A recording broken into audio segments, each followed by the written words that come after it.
Hello bachcho, let's read this given question. So the given question says that a cord is used to vertically lower an initial stationary block of mass capital M at a constant downward acceleration of g by 4.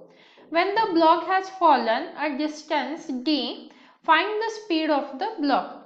तो देखिए बच्चों, question में हमें क्या बोला जा रहा है कि मान लीजिए हमारे पास एक ब्लॉक है जिसका मास क्या है, कैपिटल M है।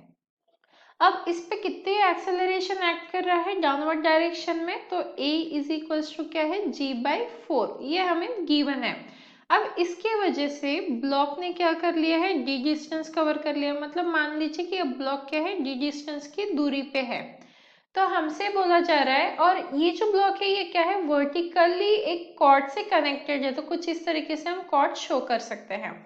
तो अब हमें क्या फाइंड आउट करना है, इस ब्लॉक की स्पीड फाइंड आउट करनी है। तो इस क्वेश्चन को सॉल्व करने के लिए हमारा की कंसेप्ट क्या रहेगा, की concept to solve this question is work energy theorem. तो यहाँ पे आ जाएगा हमारा वर्क एनर्जी थ्योरम इस क्वेश्चन को सॉल्व करने के लिए।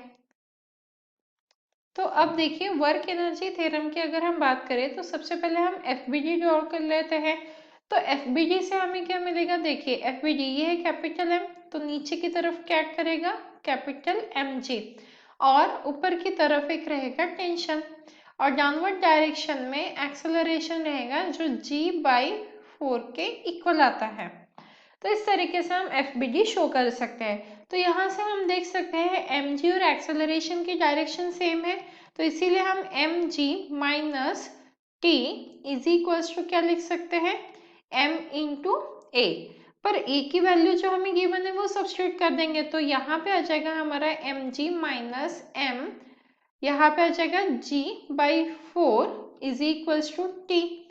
तो t इज इक्वल्स टू क्या आ जाएगा यहाँ पे 3mg बाई 4। तो ये तो आ गया हमारा टेंशन का वैल्यू।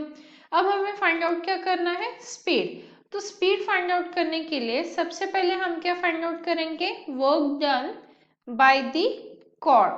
तो वो क्या आ जाएगा हमारा, हमें पता है एफ एस कॉस थीटा, ये हमारे वर्क डन का फॉर्मूला होता है।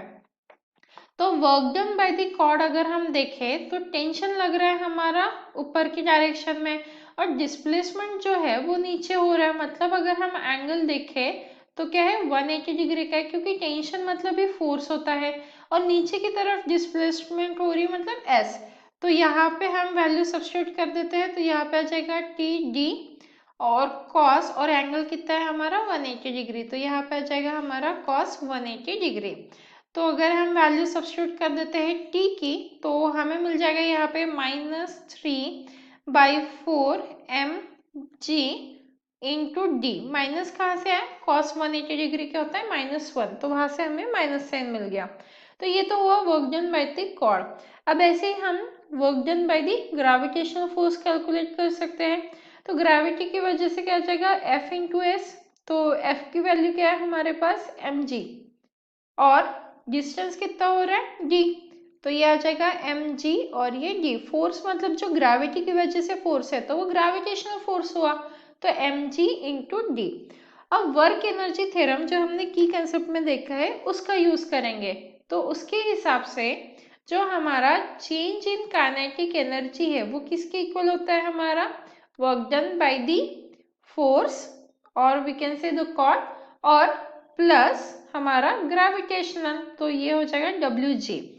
अब चेंज इन काइनेटिक एनर्जी मतलब क्या होता है, kinetic energy final minus kinetic energy initial is equals to W F plus W G होता है। तो अब वैल्यू सब्स्टिट्यूट कर देंगे हम डब्ल्यू एफ और डब्ल्यू जी की, तो हमें मिलेगा -3/4 mg d plus mg d आ जाएगा is equals to final kinetic energy -0, क्योंकि इनिशियली ब्लॉक क्या था, रेस्ट पे था, तो इसीलिए इनिशियल काइनेटिक एनर्जी क्या हो जाएगी 0। तो यहाँ से हमें क्या मिलेगा, kinetic energy is equals to, हमें मिल जाएगा अगर हम इसे ऐड करेंगे तो -3/4 + 1, तो हमें क्या मिल जाएगा mgd/4 मिल जाएगा। अब अगर हम काइनेटिक एनर्जी की वैल्यू सब्स्टिट्यूट करें तो हमें पता है काइनेटिक एनर्जी क्या होता है, हाफ एम वी स्क्वायर होता है। इज इक्वल्स टू क्या मिला हमें, M G D divided by 4। तो m से m कैंसिल हो गया।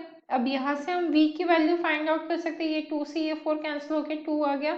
तो v की वैल्यू क्या आ गई हमारे पास, under root of g D divided by 2। तो क्योंकि हमें वेलोसिटी कैलकुलेट करनी थी, hence the final answer that is the speed of the block is equals to under root of g d by 2. Hope you understood it well. Best of luck.